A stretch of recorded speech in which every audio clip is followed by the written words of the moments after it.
Украина ракетачылары ве топчылары Русия артиллериясы ве ишгалжилері үшін мұйым олған арби объектлеріні yok etті.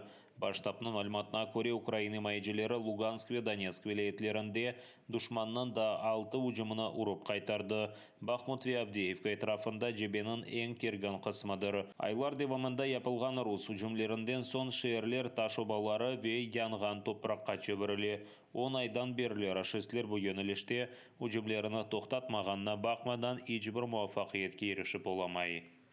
Протягом минулого тижня в лікувальні заклади тимчасово окупованого міста Донецьк доставлено понад 720 поранених військовослужбовців підрозділів російських окупаційних військ.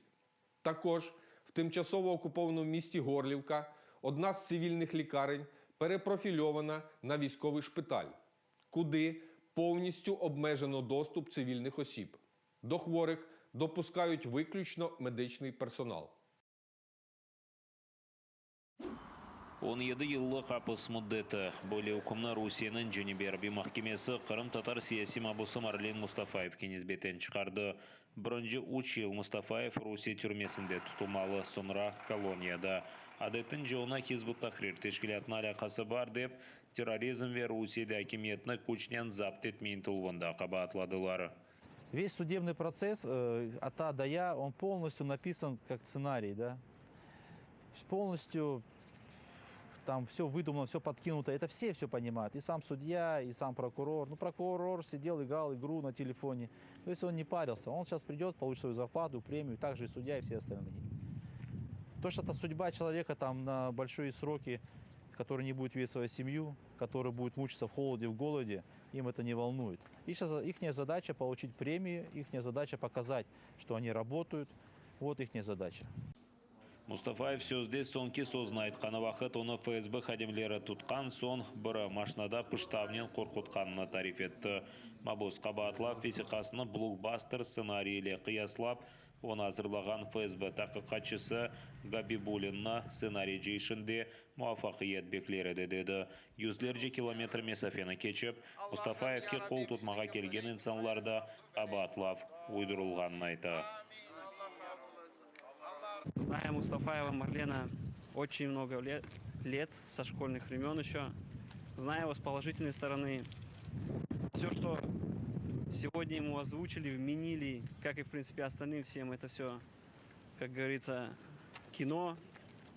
Все работают по одному сценарию, приговоры у них и все обвинения у них по одну копирку. Наш друг, наш знакомый не заслуживает такого срока.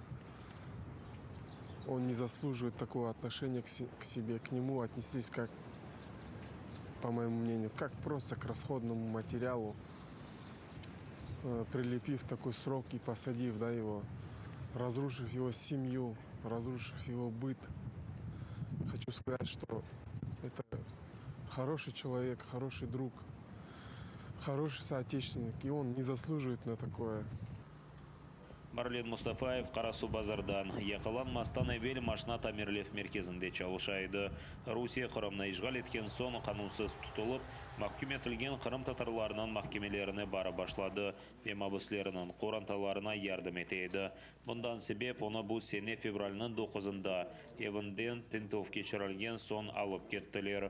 Шукыны Марлен Мустафаевтан ғайры Ансар Османов, Аметхан Абдулвапов, Эрнесит Османовны хырсладылар епісіні ишгалжилер терроризмде қабатлай. Yılının sonuna kadar yok etilgen rashistlerinin sayısı 100 binge kadar yetebili. Bunu Ukrayna prezidenti Volodymyr Zelenskiy haber etti. Baştapның malumatına göre buyuk jeng başlaganından beri Ruslar tahminen 90 bin arbiyini gayip etti. Tek bugünkü kun devamında Ukrayna arbileri 500 rashistni yok etken. Ще цьогоріч Росія втратить убитими 100 тисяч своїх солдатів і лише Богу відомо, скільки найманців, а Україна стоятиме. А світ буде робити все, щоб кожен, хто винен у цій злочинній війні, опинився на лаві підсудних. Володимир Зеленский жебедеки вазиет киргін қалмақтады. Оның сөздеріне көре рашистлерінің бірчоқ инсан ғайыплар олғанына бақмадан, олар Донецк вилаетінде ұжымлер кечірмеге, Луганск вилаетінде позицияларны пекітмеге, Харьков вилаеті тарафына илерлемеге, Педженебе йөнеліште ұжым операцияларны азырламақталар деді. Але ми тримаємо оборону і, головне, не даємо ворогу здійснити їхні наміри.